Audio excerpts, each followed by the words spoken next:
So si JBP, ganun din, may floating entry din ako. Hindi ko lang din na-close. Nakapag-entry din ako dito sa area na to. Then lumipad. Alright, so on target profit ko itong area na to. And possible na ma-break niya rin to. Daily time frame, kung titingnan natin guys, bullish din yung market. Tapos nagkaroon dito ng, pakinggan nyo mabuti guys yung dinidiscuss ko dito.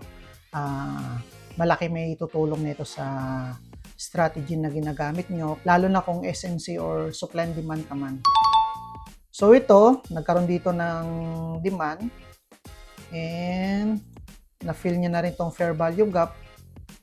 So possible si JBP bumalik or mismo dito sa area na to biglang umangat para i-liquidate niya tong swing high na to and swing high na to. Kasi kung titignan natin,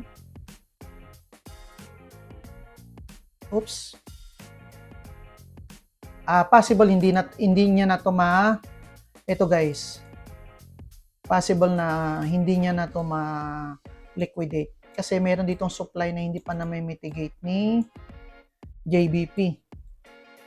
Ayan. So kung titignan kasi natin yung monthly time frame, bearish yung market. Ayan o. Based sa setup natin Ayan. So nagkaroon dito ng range. Ayan. And then nagkaroon na dito ng itong move na to, na liquidate niya na to swing ngayon, biglang bumaba. Tapos umakyat, nag-retrace back. And then bumaba, possible na i-respect niya tong area na to para sa sell position or sa pagiging bearish momentum niya na. So sa daily time frame, so kung magfo-focus tayo dito sa area lang na to,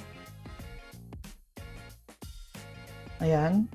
So dito sa demand, posibleng bumalik si JBP USD, and then ito yung target profit natin, and then ito, and possible na ma-mitigate niya to or bumalik